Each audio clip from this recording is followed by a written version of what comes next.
अरे अंजलि, इतना सामान उठाकर कहाँ जा रही हो?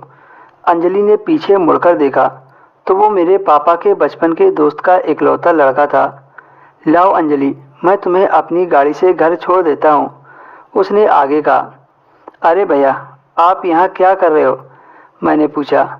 कुछ नहीं अंजलि, दोस्त की दुकान पर आई थी, उसी को घर छोड़ने आया था। लेकिन आप बाजार से क्या खरीद लाए? उसने पूछा। कुछ खास नहीं भैया, आज कॉलेज में जल्दी छुट्टी हो गई थी तो मैंने सोचा घर जाते समय बाजार से कुछ किताबें खरीद लूं। और मम्मी का फ़ोन आया था कि कुछ और सामान भी लेती आना। वैसे अंजलि रिक्शा करने की सोच ही रही थी कि आप आ गए। मैंने बोला, भैया आप आ गए, वरना मैं रिक्शा लेकर घर जाने वाली थी कि आपने बोल दिया।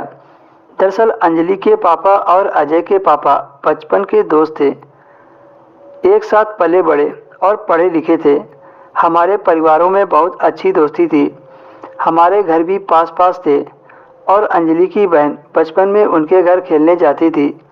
हमारा कोई सगा भाई तो नहीं था, पर हम अजय भैया को अपना सगे भाई से भी बढ़कर मानते थे। उम्र में मेरी छोटी बहन और ये दोनों ही बराबर थे और मैं इनसे यानी कि अंजलि 4 साल बड़ी थी, तो इस वजह से यह मुझे भैया कहकर ही बुलाया करता था। अजय हम दोनों बहनों की तो मानो जान थे।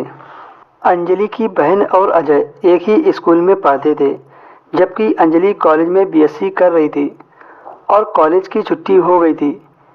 इन दोनों की भी 12वीं की बोर्ड परीक्षा खत्म करके छुट्टियां मना रहे थे। क्या भैया, इतने दिनों के बाद आज दिखाई दिए हो? ज़्यादा वक्त नहीं है, अच्छा चलता हूँ, अंजलि ने कहा। अब वो बड़ा हो गया है, अब उसको हम दोनों बहनों के साथ अच्छा नहीं लगता, अब उसको अपने दोस्तों के साथ अच्छा लगता है। हमारे घर में 4 बेडरूम हैं, नीचे एक मम्मी पापा का कमरा और अंजलि का कमरा और मेरी छोटी बहन का रूम था। तो मैं दिन में थोड़ा सो गई ताकि रात में थोड़ी देर तक पढ़ सकूं, जैसा कि मेरी आदत थी। अंजलि रात को 2-3 बजे तक मैं पढ़ाती रही और फिर लाइट बंद करके सोने के लिए लेट गई तो मुझे नींद नहीं आ रही थी। मैंने देखा जो मेरी छोटी बहन का कमरा है, वहाँ से बहुत ही अजीब सी आवाज़ें आ रही थी। मैंने झाँक कर देखा तो अजय और अंजलि की छोटी बहन बैठकर इतनी रात में कुछ पढ़ रहे थे। मैंने देखा तो मैं सुनकर दंग रह गई कि ये दोनों एक साथ